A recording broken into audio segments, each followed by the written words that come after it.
Nella candida e splendida cornice della cattedrale di Sale, interna alla miniera di Realmonte, è andato in scena il presepe vivente della Garibaldi, a cura dell'Istituto Comprensivo Garibaldi di Realmonte, in collaborazione con l'amministrazione comunale, l'Italcali, la parrocchia San Domenico e l'associazione Aquarinto. Una magia che si rinnova grazie alla suggestione dei luoghi, del territorio di Realmonte, alla forza del messaggio evangelico della nascita, capace di suscitare in chi voglia accoglierlo sentimenti di condivisione e di speranza.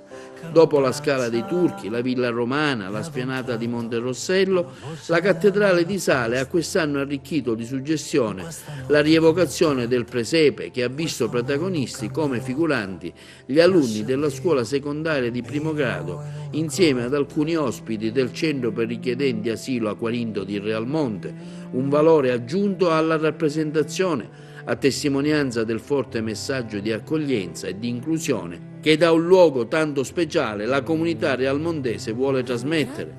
Un bambino che nasce è un inno alla vita, che può sostanziarsi soltanto nella gioia. L'altro lo sanno gli alunni dell'Istituto Garibaldi di Realmonte, che con l'incanto negli occhi e la gioia nel cuore hanno potuto rivivere l'autentica magia del Natale in uno dei luoghi più suggestivi della nostra generosa isola. Che come sempre ha capito già ogni cosa ed assiste alla scena silenziosa. In questa notte come tante, oggi il mondo cambia rotta, nasce Dio, bambino in una grotta.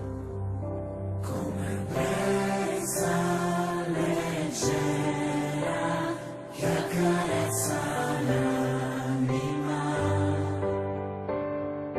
Vieni bambino in questa fredda città,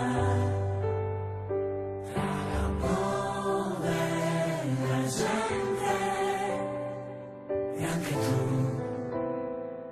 non è niente, ma il tuo